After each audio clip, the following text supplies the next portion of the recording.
नमस्कार, मैं हूं आपके साथ गौरव राजेंद्र। बुलेटिन की शुरुआत करते हैं। पार्टी में परिवारवाद और वंशवाद को लेकर मंत्री श्याम बिहारी जायसवाल का बयान सामने आया है। उन्होंने कहा कि बीजेपी और कांग्रेस में बड़ा अंतर है। बीजेपी आम जनता की पार्टी है, जहां सामान्य पृष्ठभूमि से आए लोग आगे बढ़ते हैं, जबकि कांग्रेस परिवारवाद और वंशवाद के बिना आगे नहीं बढ़ सकती।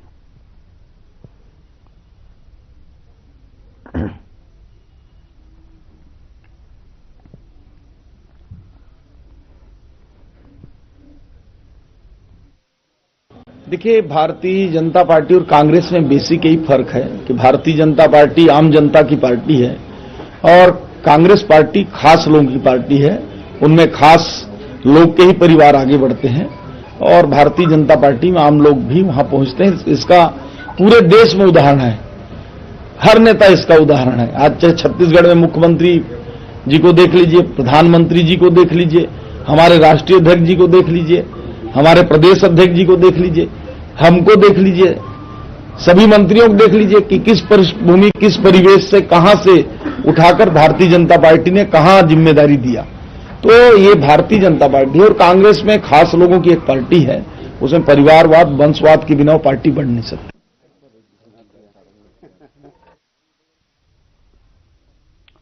उधर बीजेपी ने 16 जनवरी को पार्टी अध्यक्ष के चुनाव का कार्यक्रम जारी किया है और नामांकन 19 जनवरी को दाखिल होंगे और अगले दिन अध्यक्ष की घोषणा की जाएगी। बता दें कि पार्टी निर्वाचक मंडल में 5708 सदस्य शामिल हैं, जिनमें से जो है राष्ट्रीय और राज्य परिषद के सदस्य भी हैं।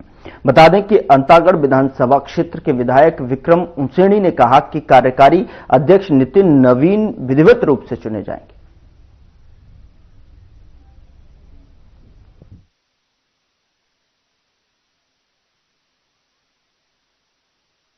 भाजपा जो है अपने राष्ट्रीय अध्यक्ष का चुनाव 19 जनवरी को करने जा रही है और इस चुनाव में राज्य परिषद और राष्ट्र परिषद के कुल 5708 जो वोटर्स है वो वोट करने जा रहे हैं। इसमें हमारे साथ राज्य परिषद के मेंबर और अंतागढ़ विधानसभा क्षेत्र के लोकप्रिय विधायक विक्रम उसेंडी जी हैं, उनसे बात करेंगे।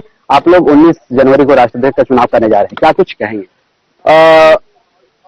अभी 18 तारीख को दिल्ली जाने का कार्यक्रम तय हुआ है कल, और जाने के बाद वहां पर राष्ट्रीय अध्यक्ष का चुनाव होने वाला है। और क्योंकि हमारे कार्यकारी अध्यक्ष के रूप में माननीय नितिन नवीन जी अभी कार्यरत है, उनको विधिवत रूप से एक प्रक्रिया के अंतर्गत फिर उसके बाद राष्ट्रीय अध्यक्ष विधिवत रूप से 19 तारीख को नामांकन, 20 तारीख को राष्ट्रीय अध्यक्ष विधिवत रूप से होने वाले हैं। तो उसके दृष्टि से जितने भी हम राज्य परिषद के जो मेंबर हैं, हम सभी जाने वाले हैं और एक प्रक्रिया होने वाली है। और बनना नितिन नवीन जो राष्ट्रीय अध्यक्ष है, निश्चित रूप से आप सबके माध्यम से बहुत बहुत बधाई, उनको शुभकामनाएं देता हूं कि आज राष्ट्रीय अध्यक्ष इस प्रक्रिया में जाने का अवसर हम सबको मिल रहा है। इससे पहले भी 11 जो राष्ट्रीय अध्यक्ष चुना गया, निर्विरोध चुना गया, इस बार क्या लग रहा है? इस समय भी निर्विरोधी होने वाले हैं, वो एक प्रक्रियात्मक रहती है। पिछले समय भी क्योंकि जब हमारे जेपी नड्डा जी भी राष्ट्रीय अध्यक्ष बने, तब उस समय चूंकि मैं प्रदेश का अध्यक्ष था, इस नाते उस समय भी जाने का अवसर प्राप्त हुआ था।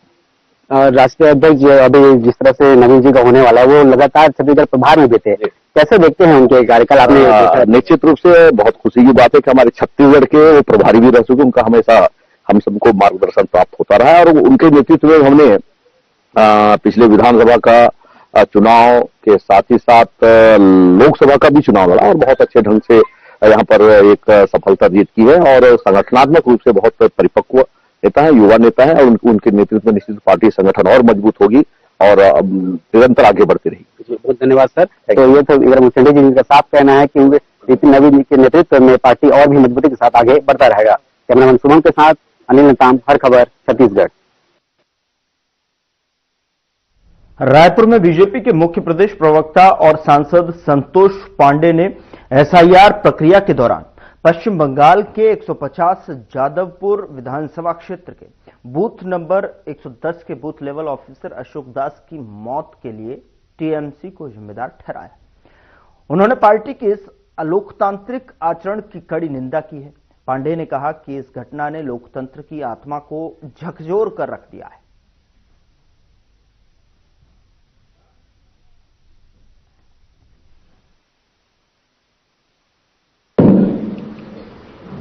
आज प्रेस वार्ता में हमारे सभी इलेक्ट्रॉनिक मीडिया के, प्रिंट मीडिया के उपस्थित सभी भाइयों बहनों और मेरे सभी साथी प्रवक्तागण और बंग समाज के बंधुगण, आज की जो वार्ता है पश्चिम बंगाल से संबंध रखता है। जो पश्चिम बंगाल कभी क्रांतिकारियों की भूमि रहा करती थी, जहां से स्वामी विवेकानंद ने पूरी दुनिया को संदेश दिया, जहां के सचिंद्र सान्याल, वाघा जतीन जो इस देश को प्रेरणा देंगे, आज उस भूमि में रक्त रंजित और जिस प्रकार से वहां खूनी माहौल है, यह हम सबके सामने है, किसी से छुपा हुआ नहीं है। मित्रों, अभी अभी हम सब लोगों ने देखा है कि विरोधियों को तो मारते, पीटते, दौड़ाते, भगाते, चाहे वो विपक्ष के नेता शुभेंदु जी हो, किंतु अभी अभी लगातार पत्रकारों के साथ जिस प्रकार से घटना हुई है, ये घोर निंदनीय है। हमारा जो चौथा स्तंभ है और जिन्हें सब प्रकार से अधिकार प्राप्त है, उन्हें प्रताड़ित करना, और उसमें हम सब जानते हैं कि एक महिला पत्रकार के साथ किस प्रकार से 2 किलोमीटर दौड़ाया गया, अभद्र व्यवहार किया गया। अभी टीएमसी के शासन में भय, दबाव और राजनीतिक हिंसा का खुलकर के उपयोग किया जा रहा है। चुनाव निकट है, जिन्हें अपनी ड्यूटी निभानी है, वे जान जोखिम में डाल करके काम कर रहे हैं। उन्हें डराया जा रहा है, उन्हें धमकाया जा रहा है। जादवपुर विधानसभा क्षेत्र के बूथ नंबर 110 में बूथ लेवल ऑफिसर अशोक दास, जो एक ईमानदार सरकारी कर्मचारी थे, टीएमसी नेताओं ने जिस प्रकार से उनको धमकाया, डराया, दबाव बनाया और उसके साथ किस प्रकार से अत्याचार किया गया, हम सबके सामने है। अनन्या बनर्जी और राजू विश्वास ने उन्हें केवल धमकी ही नहीं दी, जान से मारने की धमकी दी, चेतावनी दी, उनके बच्चों को नुकसान पहुंचाया।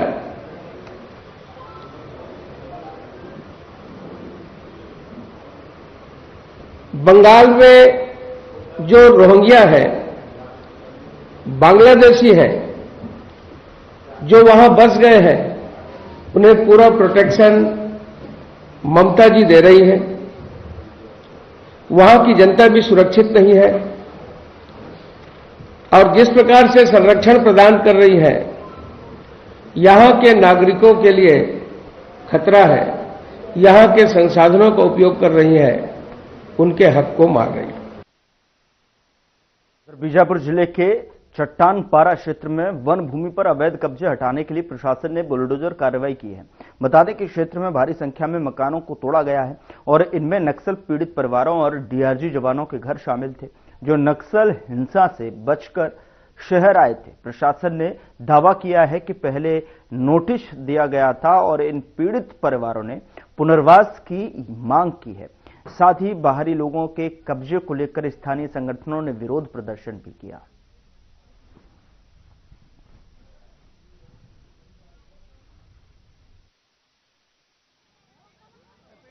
बीजापुर जिले में कल से जो नक्सल पीड़ित है, जो नक्सलियों के दबाव में, डर से जो लोग बीजापुर मुख्यालय में आकर बसे हुए थे, उनके घरों को आज कल से 2 दिन से बुलडोजर चलाया जा रहा है। ये तमाम जगह में बसे हुए थे, सभी नक्सल पीड़ित लोग थे। वो उनके घरों में बुलडोजर। खास बात तो ये है कि जो जवान आज नेशनल पार्क एरिया में मुठभेड़ में फंसे हैं, गए हैं, उस मुठभेड़ में वो जवान है, वो उन्हीं का घर को आज बुलडोजर प्रशासन के चल रही है। ऐसे में उनके फैमिली के कुछ लोग हैं, उनसे भी जाने का प्रयास करेंगे कब आए थे और कैसे में क्या बुलडोजर चलाने से पहले क्या जानकारी दिया गया था। बातचीत करते। दीदी क्या नाम है? मुन्नी गठपल्ली से। हैं? मुन्नी गठपल्ली। मुन्नी गठपल्ली। जी। अच्छा, आपका क्या बोलते हैं, कब से यहाँ थे, कब से घर बनाए थे? यहाँ 4 साल हो रहा है। 4 साल से। आपके पति क्या करते हैं? DRG में। अभी कहाँ हैं? ड्यूटी गए हैं। ड्यूटी गए। 2 दिन हो रहा है, नहीं आए। कितने दिन हुए? 2 दिन हुआ। 2 दिन हुए। जी। और भी है। आपका क्या नाम है? मेरा नाम गंगा माड़वी है सर। जी, गंगा देखिए माड़वी। सर, हम लोग नक्सली पीड़ित से यहाँ पे आए हैं और ऑलरेडी हम लोग को नक्सली मारने के लिए भी रेडी हुआ था। हम स्वयं वहाँ से छूट के आए हैं और यहाँ पे आके हम जो भी घर बना के रह रहे थे, और इससे पहले भी हमको हम नोटिस दिए थे, आज से मतलब लगभग वही 3-4 महीना पहले। और नोटिस को लेके हम जब गए हैं, स्वयं CMO साहब भी बोले हैं कि कुछ नहीं होगा, आप लोग बना के रहिए। और इतना बोले कि आप लोग ईंटा से जो भी है दीवार जोड़िए और टैक्स काटिए बोले। और हम टैक्स भी काटे हैं सर। टैक्स काटने के बाद भी जब इस टैक्स को हम दिखा रहे हैं ना, ये तो आपके हाथ से कटा हुआ टैक्स है सर। बोलते हैं इसका कोई महत्व नहीं है। जब इस टैक्स को काटते समय हमारे हाथ से पैसा लिए, उस समय महत्व था, और आज महत्व क्यों नहीं है सर? तो इस प्रकार से हमको पूरे आदिवासी लोगों को अत्याचार किया जा रहा है सर जी। यहाँ पे हम भारत के नागरिक हैं, तो हम कहीं भी जाके जीने का और रहने का हक है। हम अपने हक के लिए हम लड़ रहे हैं सर। हम चाहते हैं कि आदिवासियों के इससे पहले आप लोगों को कहीं रहने के लिए जगह कहीं नहीं है सर जी। अगर कहीं रहने का जगह होता तो हम यहाँ क्यों रहते सर? हम इतना कठिनाई से बारिश में अपने बच्चों को लेके, शाम बच्चों से हम उनको मार करके हम यहाँ पर अपना घर बसाए थे सर, और पल भर में हमारा पूरा जीवन रोटी तोड़ दिए। जिस पर भाई का कहना है कि जो पैसा लगा के जो मकान बना रहे थे, कम से कम उन्हें तो सुरक्षित कहीं साइड भी रखकर अगर चला देते तो कम से कम इनका जो नुकसान है, जो पैसा खर्च किए थे, वो पैसा कम से कम बच जाता। तो इसी तरह के हाहाकार मचा हुआ है बुलडोजर कार्रवाई का। और यहाँ पे जो कार्रवाई चल रहा है, मूलतः ये आदिवासी लोग, ट्राइबल्स, यहाँ के नक्सल पीड़ित लोग अपना घर द्वार छोड़ करके विस्थापित होकर के यहाँ करके बसे हैं और लंबे समय से यहाँ रह रहे थे। उनका कोई वैकल्पिक व्यवस्था किया गया नहीं और उनके मकानों पर बुलडोजर चलाया गया। ये बेचारे जो नक्सल पीड़ित परिवार है, रात के भी ठिठुरते ठंड में अपना जीवन बसर करने और रात गुजारने में मजबूर होकर के रात गुजारा है। इनके साथ बड़ा जागती हो रहा है। मैं ये कहना चाहता हूँ कि अभी मैंने तहसीलदार और CMO और पुलिस अधिकारियों से, कुछ वहाँ मौजूद जो कार्रवाई कर रहे हैं उनसे मैं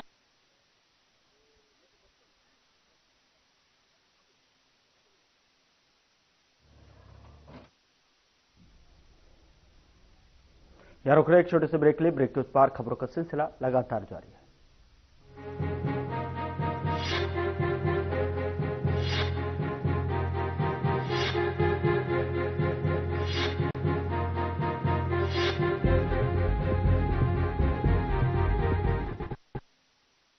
लोग सेहत बनाने के लिए क्या क्या नहीं करते।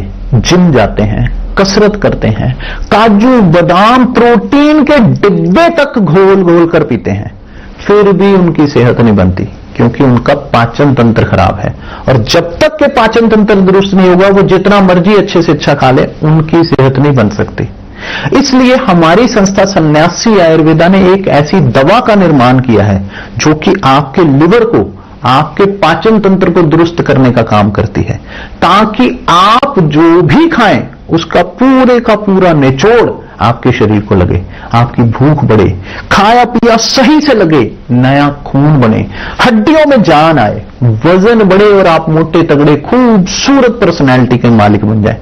सिर्फ 655 रुपए की पूरे 1 महीने की दवा होती है और आप इसे घर बैठे 01145454545 पर फोन करके दवा मंगवा सकते हैं।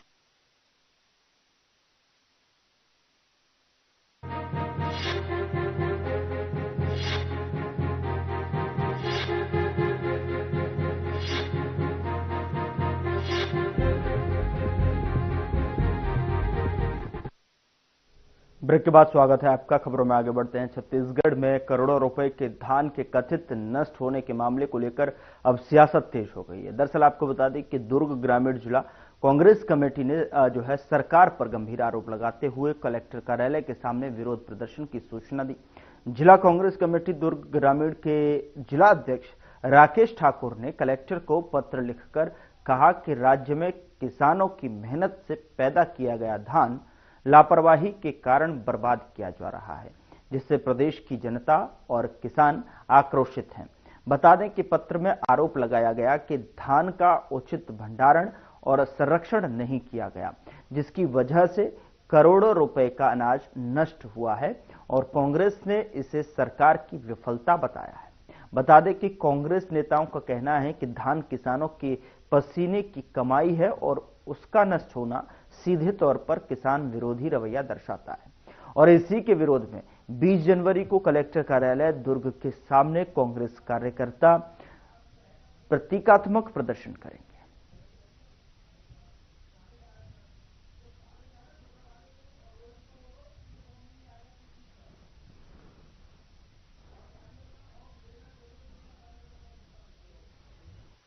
लगातार भारतीय जनता पार्टी की जब से सरकार बनी है, भ्रष्टाचार अपने चरम पे है। अभी कवर्धा में लगभग 7 करोड़ का धान, 26,000 क्विंटल धान बता रहे हैं कि मुसवा खा गया। उसी प्रकार से महासमुंद में भी तो ये भ्रष्टाचार की पराकाष्ठा है। और ये लोग जो बता रहे हैं कि मुसवा ने धान को खा लिया, मुसवा मन की भी मीटिंग चलत है अभी कि हमन तो खाए नहीं है, कौन खा गए। तो ये अनोखा तरीका हम लोग 20 तारीख को मंगलवार को मुसवा मन की बारात निकालेंगे राजीव भवन से कलेक्टेड। इस मामले की जांच चाहते हैं आप लोग? जांच होनी ही चाहिए। लगातार इसकी मांग कांग्रेस पार्टी कर रही है और जब तक जांच नहीं होगी हम लोग अपना संघर्ष जारी रखेंगे। देखो, कवर्धा में संग्रहण केंद्र से 7 करोड़ के धान गायब हो गए, 26,000 क्विंटल धान गायब हो गए। वैसने महासमुंद में 5 करोड़ के धान गायब हो गए। जब सरकार से बोले जाते कि ये धान कहाँ गए, तब बोलते मूसवा खा गए। तो हम आज ज्ञापन सौंपे बराहन कलेक्टर साहब ला। मंगलवार के राजीव भवन से कलेक्टेड हम मूसवा मन के बारात निकालने वाला है और मूसवा में प्रतीकात्मक सारा मंत्री मुख्यमंत्री मन के नाम रही। मूसवा नहीं खाए, मूसवा दोष देना बेकार है। ये खाए ये मंत्री और एक मंत्रिमंडल खाए है, एमन नहीं खाए। तो ओखर लिए हमन बारात निकाला था। ओखर बाद कलेक्टर साहब ला हमन मुख्यमंत्री के नाम जिंदा मूसवा भूसबो एला काबर दोष दे सकते हैं, खाए तो तुमन हो।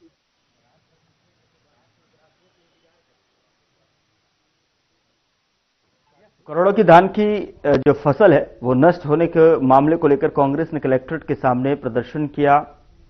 तो वहीं बता दें कि जिस तरीके से जो धान की स्थिति हो रही है उसको लेकर जो है कांग्रेस यहां पर हमलावर दिखाई दे रही है, जहां पर जो है कांग्रेस के कार्यकर्ताओं ने जो है बीजेपी पर जमकर जो है यहां पर ज्ञापन सौंपते हुए निशाना साधा है और करोड़ों के धान नष्ट होने का ये पूरा मामला है, जहां पर कांग्रेस इस मामले को लेकर अब बीजेपी पर हमलावर दिखाई दे रही है।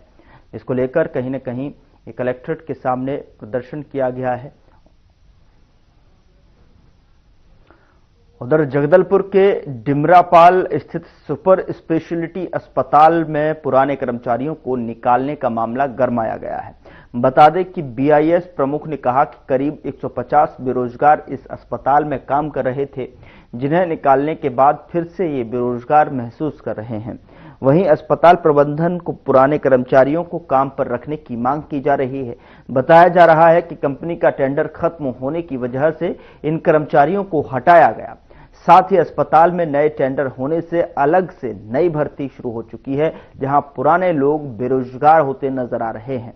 तो वहीं बीआईएस के पुराने कर्मचारियों ने सरकार से मांग की है कि उन्हें काम से ना निकाला जाए, बल्कि रोजगार मुहैया कराने की दिशा में अस्पताल प्रबंधन काम करे, जिससे हम बेरोजगारों की रोजी रोटी चलती रहे।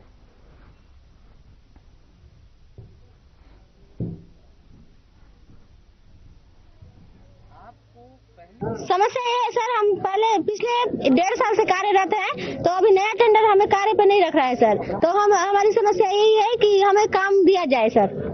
शॉर्टकट। पहले कौन सी कंपनी? पहले BIS में थे सर, और अभी SIS आ गई है सर।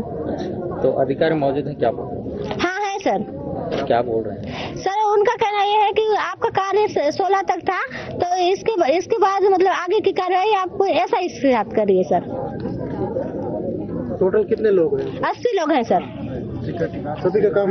सिक्योरिटी में 80 है और उसमें 40 है सर हाउसकीपिंग में। तो आप लोग काम से निकाल दिया गया? जी निकाल दिया गया है सर। जैसे आज सुबह आए थे सर तो ताला बंद लगा हुआ था सर, इसीलिए हम सब बाहर, हमको घुसने ही नहीं दिया गया, तो इसीलिए हम लोग भी हड़ताल का मतलब जरिया निकाला sir. Bhaskar, BIS duty in charge security and सफाई। हमारी समस्या ये है कि हमको जो 1 साल से हमको यहाँ पे न्यू सुपर स्पेशलिटी में जो वर्किंग काम दिया गया था सरकार के माध्यम से, तो हमारा जो सेवा है वो 1 साल का था, इसके उन्होंने आगे हमको बढ़ाया नहीं और हमारी कार्य सेवा समाप्त करने का लेटर दे दिया गया है। रीजन क्या? रीजन था इनका कि अभी कंपनी कॉन्टिनेंटल आई हुई है जो अभी हॉस्पिटल को हैंड ओवर की है, तो उनका ये था कि हम अपने हिसाब से जो भी है जो एजेंसी है वो ना कोई टेंडर प्रक्रिया हुई है ना किसी तरीके से तत्काल किसी दूसरी कंपनी को ले आई है, तो हमारी कार्य स्वतः ही समाप्त कर दी गई है, जो कि 16 तारीख के डेट का था, 16/1/2026। हमारा कंपनी को दिया? अभी कंपनी SIS को दिया गया है सिक्योरिटी का, और डस्ट ब्लोवर करके है वो सफाई को दिया गया है। उसके और आप में आपकी जो रूल रेगुलेशन थी क्या डिफरेंट है? सिंपल सा सर, कोई भी कंपनी आती है काम करने, हमारी कंपनी भी जो मुंबई से आई हुई थी, जो हमारी कंपनी का जो वो है कंपनी BIS, उनका देखिए रूल रेगुलेशन का बात करें, क्राइटेरिया की बात करेंगे तो क्राइटेरिया तो बहुत सारी चीज होते हैं, बशर्ते जहाँ पे वर्किंग बेस पे लोकल एरिया, लोकल लोग और वहाँ पे किस तरीके से काम होना है उस पे वो सारी चीज कॉम्प्रोमाइज किया जाता है। और हमारी भी पॉलिसी बहुत कुछ थी, हमारी पॉलिसी थी कि 10th पास चाहिए, 12th पास चाहिए, हाउसकीपिंग में भी, सिक्योरिटी में भी 12th पास चाहिए, पर हम इस सब चीज को दरकिनार किया क्योंकि रोजगार चाहिए था, लोकल लोग हैं और हमने कॉम्प्रोमाइज किया गया। इसमें सफाई के लिए कोई 10th और 12th पास की जरूरत नहीं है। हायरिंग कर रही है जिसमें बहुत ही क्लियर है कि हमारे लोकल लोगों को और जो यहाँ पहले से काम कर रहे थे इस परमाइसिस में, इस गांव के, इस पंचायत के लोग, उन्हें प्रेफरेंस दिया जाएगा। तो इनकी एप्लीकेशंस ये कंपनी B लेगी, वो अपने क्राइटेरियाज के हिसाब से इनको सेलेक्ट करेगी और कोई किसी को नौकरी से नहीं निकाल रहा है क्योंकि जो कंपनी A थी ये उसके आज भी एम्प्लॉयज हैं। ये तो सिर्फ एक लोकेशन की बात है, किसी की नौकरी ऐसे नहीं जा रही है। और ये हम लोग मानवीय आधार पर भी देखेंगे कि जो लोग ऑलरेडी काम कर रहे हैं वो कर रहे हैं, उन्हें प्रायोरिटी मिलनी चाहिए और उन्हें उनकी जॉब मिलनी चाहिए, जॉब रहनी चाहिए। लेकिन फिलहाल अलग से जो नियुक्ति हो चुकी है, फिर इन लोग को कहाँ रखा जाएगा? अलग से नियुक्ति से आपका जो तात्पर्य है वो मैं नहीं समझ पा रहा हूं, क्योंकि अगर कोई भी कंपनी आती है तो वो अपना मैनेजमेंट स्टाफ, अपने कोई पुराने एक्सपीरियंस्ड लोग, अपनी पॉलिसीज और अपने सर्विसेज करने के लिए वो लेकर के आती है, तो उसे करना बोलना ये तो गलत बात है आपका।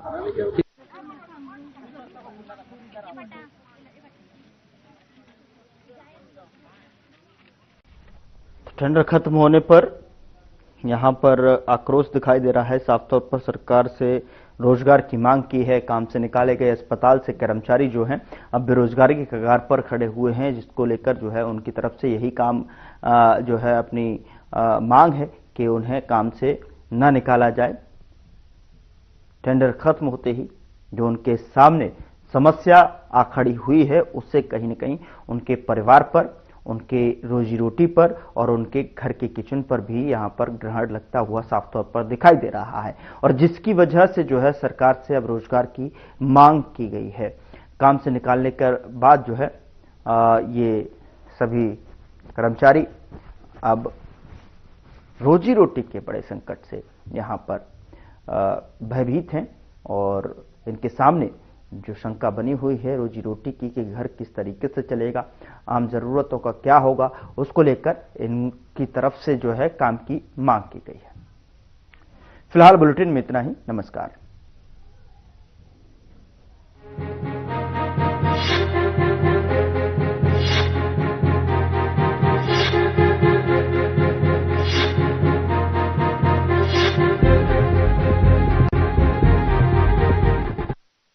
क्या रंग खिला